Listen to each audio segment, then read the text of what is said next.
성경 말씀 창세기 4장 1절에서 8절 말씀 교독하겠습니다.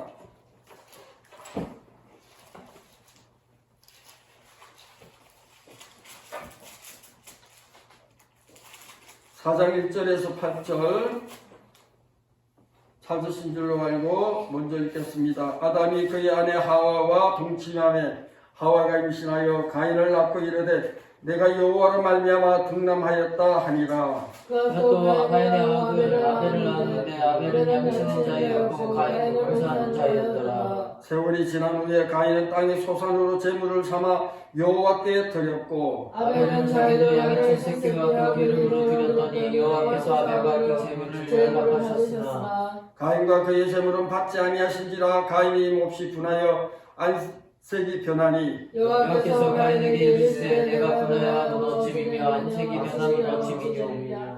내가 선을 행하면 어찌 낯을 들지 못하겠느냐. 선을 행하지 아니하면 죄가 문에 엎드려 있느니라. 제가 너를 원하냐 너는 죄를 다스릴지니라. 가인이 그 아벨에게 보아니라. 그 아들이 그들이 둘이 있을 때 가인이 그 아벨을 쳐 죽이니라. 아멘. 아멘. 할렐루야. 아멘. 예, 오늘은 부활절 이후 두 번째 주간입니다. 이번 4월달은 특별히 부활절이 또 겹쳐져 있고 고난주간, 종례주간 이런 주간들이 있기 때문에 특별히 우리가 예수님의 피, 보혈의 피, 어린 양의 피 이런 제목으로 말씀을 우리가 좀 깊이 묵상하면 좋겠다는 그런 생각이 듭니다. 그래서 오늘은 피의 길이다 이런 제목으로 여러분과 함께 말씀을 나누도록 하겠습니다. 옛말에 이런 말이 있습니다. 어떻게 가든 간에 서울만 가면 된다는 말이 있었습니다. 지금은 부산에서 서울까지 오는 길이 참 길이 많죠. 동해 쪽으로도 갈 수 있고 중앙으로도 갈 수 있고 저기 광주를 거쳐서 서해안 고속도로로 올라올 수 있는 길이 참 많이 있습니다. 그러나 예전에는 그렇지 못했던 것이 사실이지요. 예. 지금은 길이 많아서 그 중에 가장 편하고 빠른 길을 택해서 목적지에 가기에 어떤 종교라도 결국에는 좋은 곳에 가는 길이라고 생각하며 사람들은 아무 것이나 잘 믿으면 된다는 생각을 갖는 사람들이 꽤 많이 있습니다. 이것은 우리에게 유일한 길이 되시는 속죄주 예수 그리스도를 제대로 이해하지 못한 것입니다. 사람들이 찾는 길 그리고 또 찾았다는 길이 많을 수도 있지만 하나님께서 주신 길은 오직 한 길밖에 없는 것을 성경은 우리에게 말씀하고 있습니다. 첫 번째, 우리는 과연 죄인은 하나님께 나아갈 수 있는가? 에덴 동산에서 강제 퇴거를 당한 아담과 하와 이 두 사람은 다시는 그 에덴 동산으로 다시 들어갈 수가 없었습니다. 창세기 3장 24절에 보면 하나님께서 그룹들과 화영금을 두어서 그 사람들을 절대로 들어오지 못하게 하셨다. 성경은 말씀하고 있습니다. 이것은 정한 이치로서 사람으로서는 죄인된 사람이 하나님께로 나아갈 길이 완전히 막히고 만 것입니다.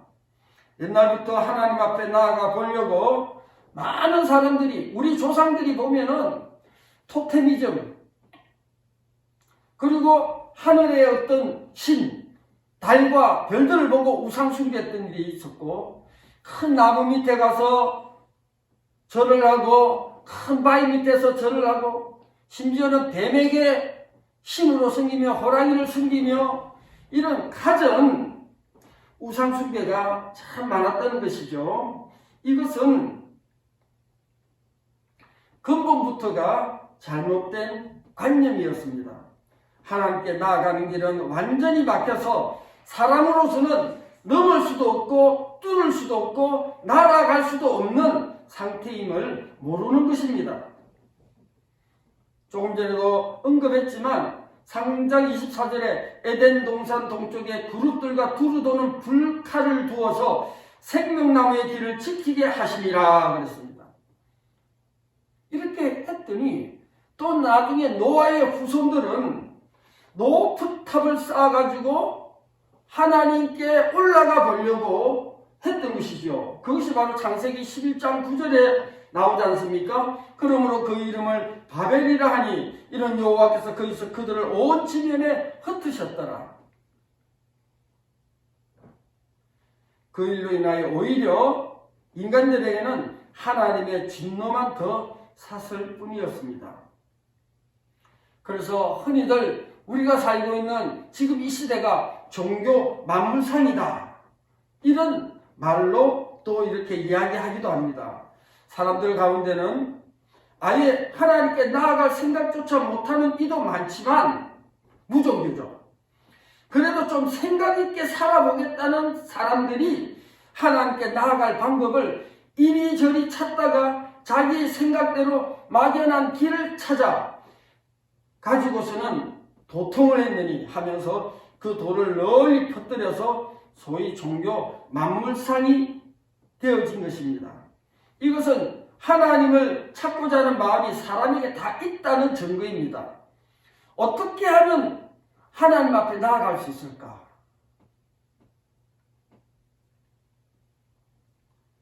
이것은 조물주를 하나님을 찾고자 하는 마음이 사람에게 있긴 하지만 죄인된 사람이 그 길을, 하나님을 만나는 길을 헤쳐간다는 것은 한없이 어리석은 일이었습니다. 요한복음 1장 6절에 보면 하나님께로부터 보내심을 받은 한 사람이 있었으니 그 이름은 요한이라.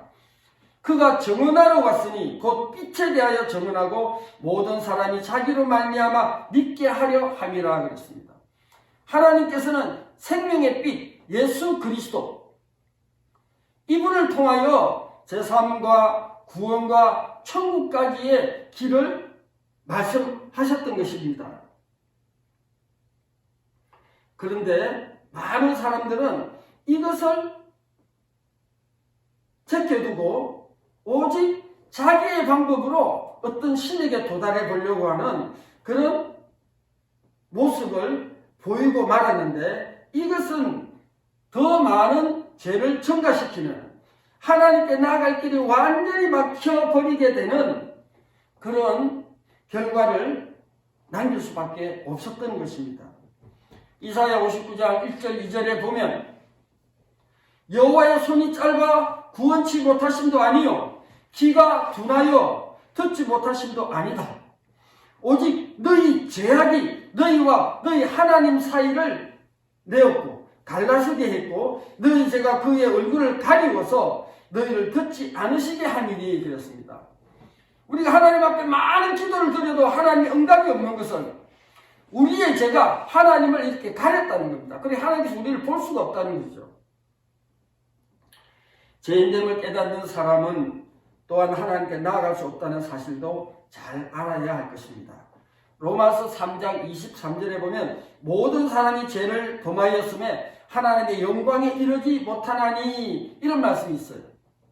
그래서 이 말씀을 근거로 해서 장로교의 창시자라고 있는 요한 칼빈은 인간의 전적 타락을 이야기하기도 했습니다. 어느 정도의 타락으로 회복할 가능성이 내재하는 것이 아닙니다. 완전히 타락해서 전혀 절망의 상태에 있음을 말하는 것입니다. 그래서 나사로의 그 죽은 지 나흘 됐다고 하는 그 모습을 보면서 죽은 지가 나흘이 되었음에 벌써 냄새가 나나이다, 이런 상태라는 것입니다. 전적으로 타락한 것은 바로 그 몸에서 영적인 냄새가 날 수밖에 없다는 것입니다. 이런 사람이 어떻게 하나님께 나아갈 수 있다는 말입니까? 사람은 하나님께 나아갈 수 없다. 죄인은 스스로 하나님 앞에 나아갈 수 없다고 결론을 내렸던 것입니다. 그런데 하나님의 방법이 두 번째에 나옵니다. 하나님께서 찾아오셨습니다. 흔히 불교는 앉아있는 종교다, 그렇게 이야기합니다. 그들의 신으로 섬기는 부처가 딱 자리에 앉아가지고 앉아 있습니다. 그러나 기독교는 예수님이 먼저 찾아오셨던 것입니다. 범죄한 사람이 하나님을 찾지 못하므로 하나님께서 먼저 찾아와 주셨다는 사실이 바로 성경이 보여주는 복음입니다. 요한복음 15장 16절에 너희가 나를 택한 것이 아니요 내가 너희를 택하여 세웠다고 말씀했습니다. 바로 하나님께서 먼저 찾아와 주셨고 그가 먼저 우리를 사랑해 주셨고 그가 먼저 우리를 택해 주셨다는 사실이 바로 곧 복음이라는 사실입니다. 오늘 본문에 나오는 가인과 아벨 형제는 그들의 어머니 품에서 이 같은 온갖 사실을 잘 들었을 것입니다. 성경에는 언급되고 있지 않지만 아담과 하와가 에덴 동산에서 쫓겨나고 자녀를 낳잖아요. 첫째 아들 가인, 둘째 아들 아벨입니다.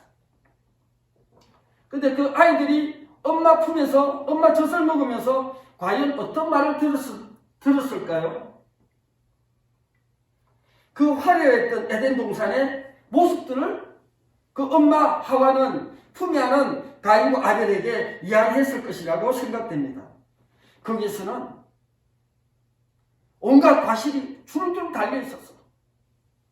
일을 하지 않아도 땀을 흘리지 않아도 그걸 언제든지 먹을 수 있었어. 그때 당시에 누렸던 그 행복한 이야기들을 가인은 많이 들었을 것입니다. 그리고 범죄한 일과 그 다음에 어떻게 부끄러웠던 일과 자신들의 그 부끄러움을 가려보려고 나무 잎으로 부끄러움을 가려보고 했던 일, 결국은 하나님께서 피를 흘려서 만들어주신 가죽 옷의 이야기까지 들었을 것입니다. 이들 형제는 어머니의 심상치 않은 표정을 바라보며 그 이야기를 심각하게 들었을 것입니다. 그리고 그 말씀을 듣고 어떤 각오도 했을 것이라고 생각이 되어집니다. 자, 그런데 가인이 찾아간 길이 있습니다. 우리가 창세기를 많이 들어서 알잖아요. 가인은 어떤 사람인가? 혈기와 분노가 참 많은 사람이었다. 확실히 가인은 이러한 예비 지식이 있었음에도 불구하고 아버지로부터 엄마로부터 들었음에도 불구하고 하나님 앞에 나아갈 때 생각 없이 나아갔습니다. 명절에 윗사람에게 인사나 하는 식으로 자기 체면을 찾으려고 손에 뭘 좀 들고 간 것입니다. 그냥 좀 보태드리는 식으로 하나님을 찾은 것입니다. 이런 형식적인, 의식적인, 외식적인 이런 모습으로 하나님을 찾는 일은 우리의 예배에서도 얼마든지 찾아볼 수가 있습니다.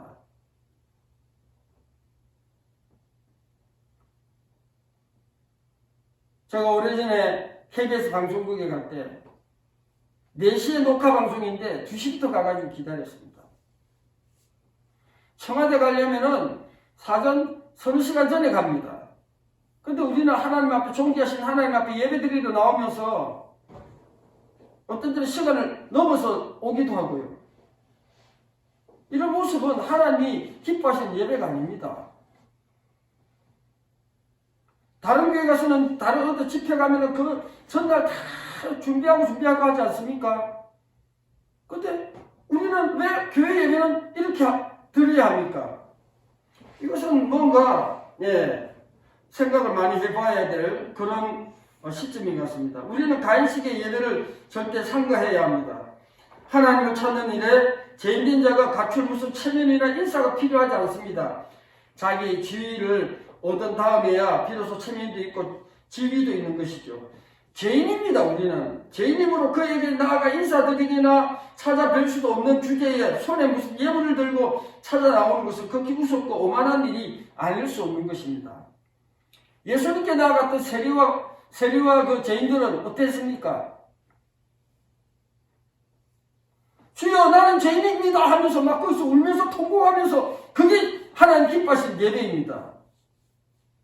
그런데 정작 제사장들과 바리새인들은 어떤 모습으로 예배를 드렸습니까? 우리가 드리는 그런 예배의 모습하고 비슷해 보입니다. 바로 가인이 이런 오만한 일을 범했으니 어떻게 하나님께서 그의 제사를 받을 수 있게 되었겠습니까? 자기 지위를 알지 못하고서 하나님을 찾아가는 일은 어리석은 일입니다. 우리의 예배에 이런 잘못이 없어야 할 터인데 가인식의 예배를 드리는 일이 적지 않다고 합니다. 하나님을 대접할 만한 자격도 되지 못하는 사람이 무엇이나 좀 드려서 기쁘시게 해보려고 헌금이나 드리고 사업을 한다시고 하는 것은 지극히 오만한 일이라 할 것입니다. 하나님은 이렇게 말씀하십니다. 여호와께서 말씀하시되 너희가 드리는 무수한 재물이 내게 무엇이 유익하냐? 나는 수양의 번제와 살찐 짐승의 기름에 배가 불렀고 나는 수송아지나 어린 양이나 수염소의 피를 기뻐하지 아니하노라. 너희가 내 앞에 보이러 오니 그것을 누가 너희에게 요구했느냐? 내 마당만 밟을 뿐이니라. 헛된 재물을 다시는 가져오지 말라. 그리고 분향은 나의 가정이 여기는 바다. 월삭과 안식일과 대로 모이는 것도 그러하니 성회와 아울러 악을 행하는 것을 내가 견디지 못하겠노라. 내 마음이 너희의 월삭과 정한 절기를 싫어하나니 그것이 내게 무거운 짐이 되었다. 내가 지기에 너무 피곤하구나. 이사야 1장 11절에서 14절에 그렇게 말씀했습니다. 가인의 예배와 헌물은 하나님 앞에 무거운 짐이 되었습니다. 우리도 이렇게 하나님 앞에 무거운 짐이 되는 예배를 드리는 때가 없지는 않은가 잘 살펴보아야 합니다. 예전에는 헌금을 연보라는 말을 많이 썼는데 이것은 마치 구제하거나 보태드리는 듯한 면이 느껴진다고 합니다. 실제로 헌금의 문제만이 아니지만 소위 봉사라고 운운하는 교회의 모든 활동에도 가인과 같은 식의 봉사가 없지 않다는 것입니다.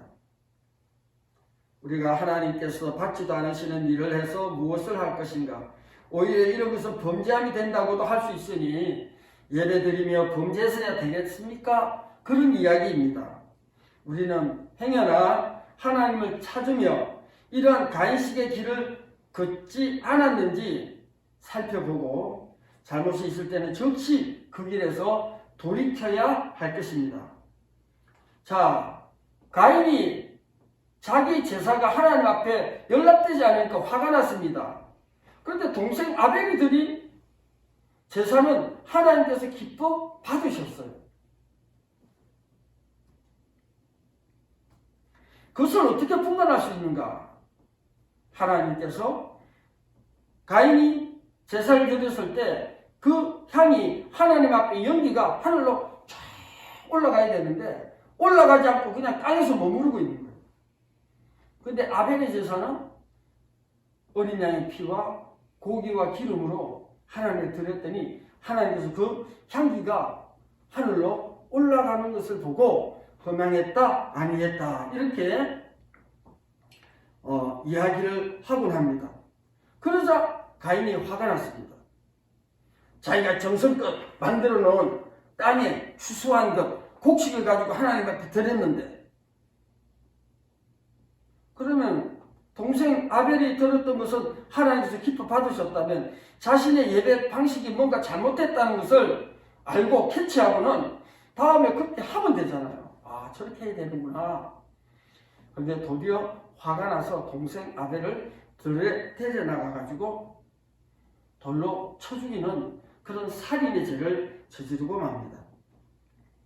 가인이 화가 났습니다. 하나님께서 가인과 그 재물은 연락하지 아니하신지라.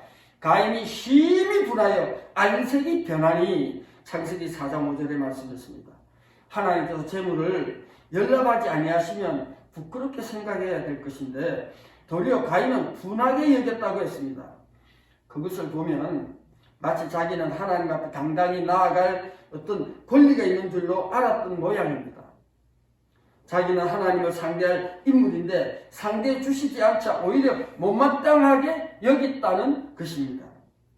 하나님과 동등된 자리에서 인사를 차리려고 했던 가인은 하나님의 불응을 못마땅하게 생각했습니다. 그래서 안식이 변하고 막 분해하고 있었습니다. 그러자 하나님께서 여호와께서 가인에게 이르시되 네가 분노하면 어찌 되느냐? 안색이 변하면 어찌미냐? 네가 착한 일을 행하면 어찌 낯을 들지 못하겠느냐? 아담과 하와가 범죄하고 나서 낯을 들었습니까? 하나님을 만나길 두려워해서 숨어 있었잖아요. 하나님 음성이 들릴 때.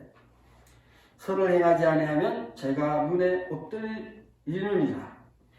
죄의 소원은 내게 있으나 너는 죄를 다스릴지니라 그랬습니다.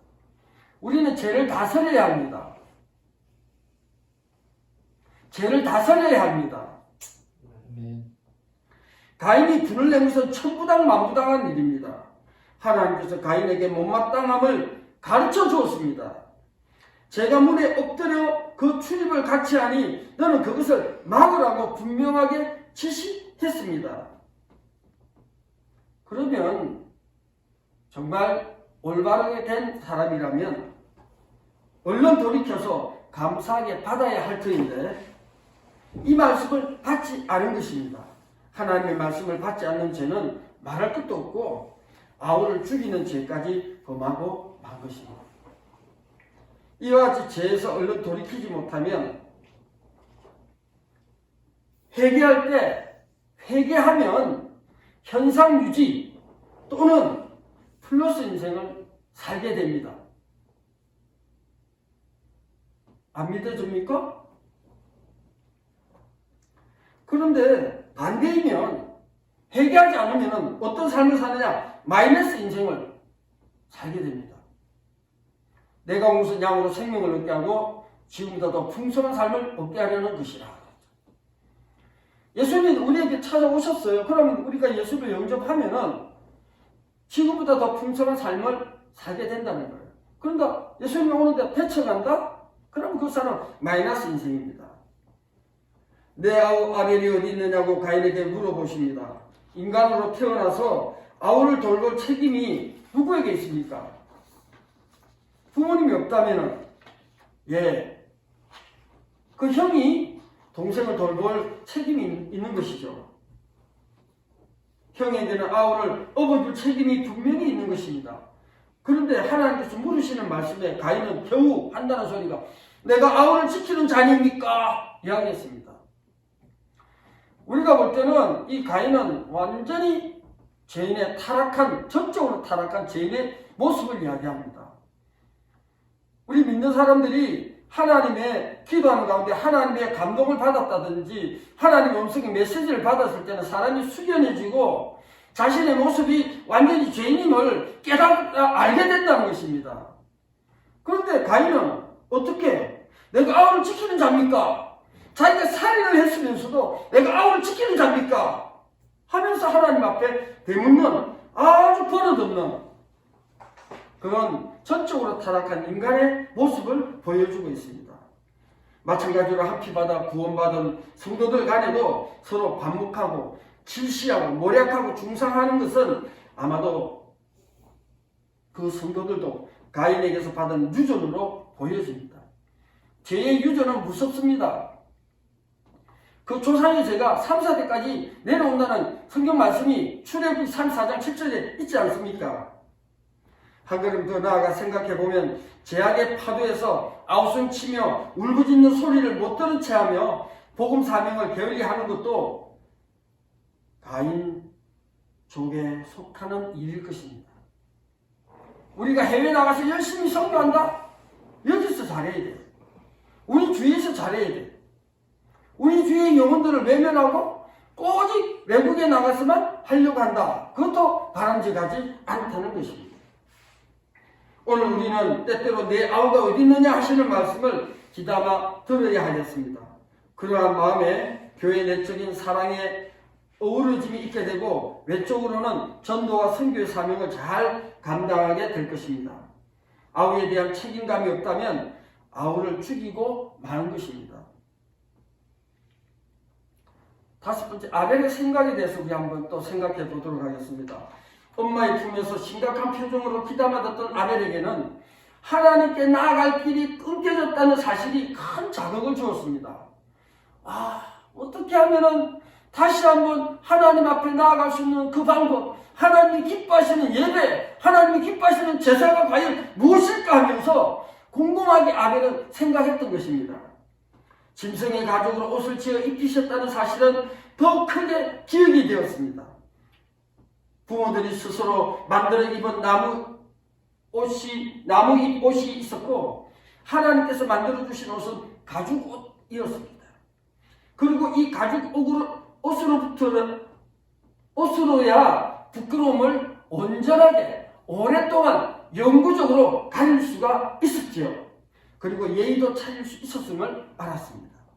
이렇게 부끄러움을 가리는데 그 가죽만 있었던 것이 아니라 그 가죽이 우리에게 입혀지기 전에 바로 피 흘림이 있었다는 사실을 깊이 깨달은 아벨이었던 것이죠. 하나님께 나아가려면 반드시 피가 있어야 한다는 것을 배운 것입니다.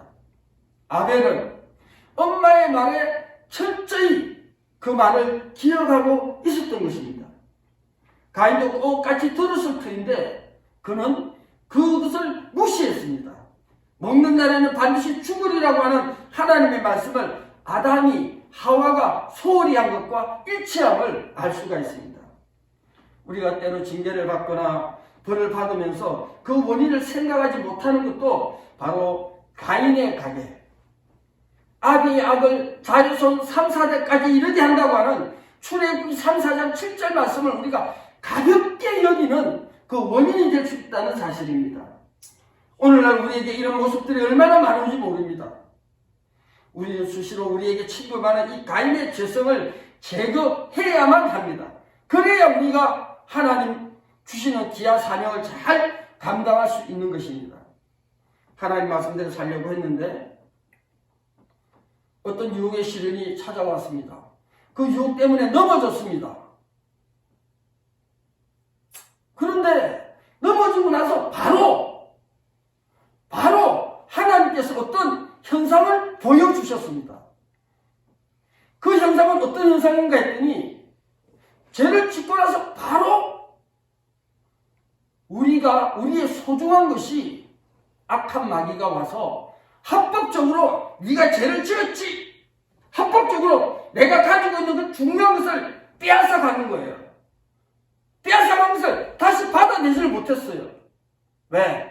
마귀가 합법적으로 우리가 죄를 지었기 때문에 회개하지 않으면, 그래서 정말 그 문제를 놓고 다시 한번 하나님 앞에 간절히 기도하게 되었던 것이죠. 아벨의 간길이 어떤 길입니까? 마지막 아벨은 하나님께로 나아갈 길이 사람에게는 전혀 없음을 알고 미리 어머니로부터 들었던 그 피의 길을 준비했습니다. 기르던 양 가운데 제일 잘생기고 좋은 것으로 특별히 구별하여 이 양을 가지고 하나님께 나아간 것이었습니다. 그리고 아벨은 틀림없이 이렇게 기도했을 것입니다. 하나님, 죄인된 저는 하나님께 나아갈 수가 없습니다. 죽어 마땅한 자입니다.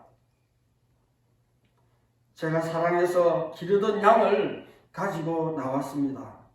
제가 의뢰의 피를 흘려야 할 것이나 제 대신 이 양의 피를 흘립니다.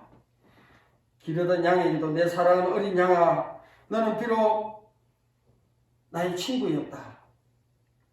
너는 죄가 없다.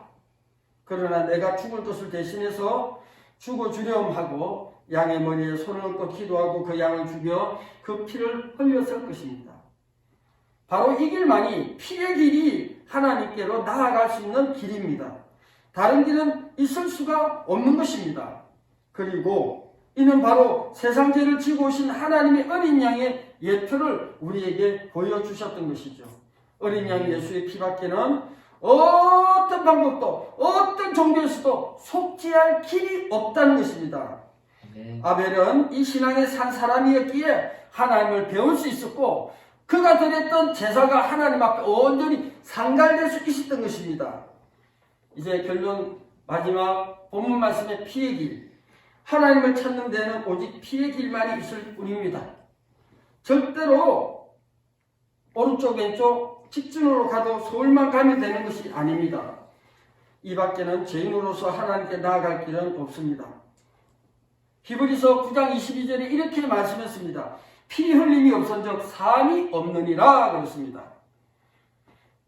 하나님께 나아갈 수 있는 방법, 제사함을 받을 수 있는 방법은 반드시 피를 흘려야 한다는 것입니다. 진정한 해결을 하지 않고 하나님을 찾는다면 구원의 길은 아닙니다. 사도행전 4장 12절에 천하인간의 구원을 받을 만한 다른 이름을 주신 일이 없음이니라 그랬습니다. 그렇기 때문에 우리 인간의 죄를 대신하여 십자가에서 고난받으시고 부활하신 예수 그리스도를 믿는 이 길만이 하나님께 나아갈 수 있는 진정한 길이라는 것을 성경은 하나님 우리에게 말씀하고 계신 것입니다. 예배를 드리러 나오는 성도들이 이 길을 걷지 아니하고 하나님을 찾는다면 도리어 하나님의 진노만 살 뿐인 것입니다. 우리 모두는 날마다 순간순간마다 이 피의 길을 걸어 하나님께 나아가야 하겠습니다. 아멘. 우리가 이 예수님의 피에 이 길을 잊어먹고 자꾸 망각을 하니까 죄를 짓는데 자꾸 우리가 쓰임을 받게 된다는 것입니다. 신앙이란 내가 만든 옷을 벗어 버리는 일입니다. 자기가 만든 옷 위에 주신 옷을 더 입으려고 하는 자들이 있습니다. 이 땅에서 태어난 사람치고 아우 없는 사람, 이웃 없는 사람, 동포 없는 사람이 있을 수가 없습니다. 우리 주위에 우리 친구들 가운데 바로 길 잃고 방황하는 그 영혼들에게 피의 길이 생명을 살리고 행복을, 참 행복을 가져다 줄 수 있는 길이라는 것을 말씀 전달하는 우리 모두가 반드시 되기를 바랍니다. 기도하겠습니다. 하나님, 피의 길을 우리에게 알려주셔서 감사합니다. 우리가 날마다 주어지는 삶 가운데서 주님이 걸어가셨던 피의 길, 그 흔적의 길을 순간순간 잊어먹고 살다 보니 또 죄를 짓고 범죄하며 아버지 하나님, 마귀에게 속할 때가 참 많이 있습니다. 하나님, 우리의 언행심사 모든 것들로 범죄하지 않도록 우리의 입술, 우리의 생각까지도 하나님 주관하여 주시고 우리 머릿속에 가시면류관 아버지 피 흘리셨던 예수님을 생각하면서 생각으로 범죄하지 않도록 우리를 사로잡아 주시옵소서. 감사하며 예수님의 이름으로 기도하옵나이다. 아멘. 찬송가 300편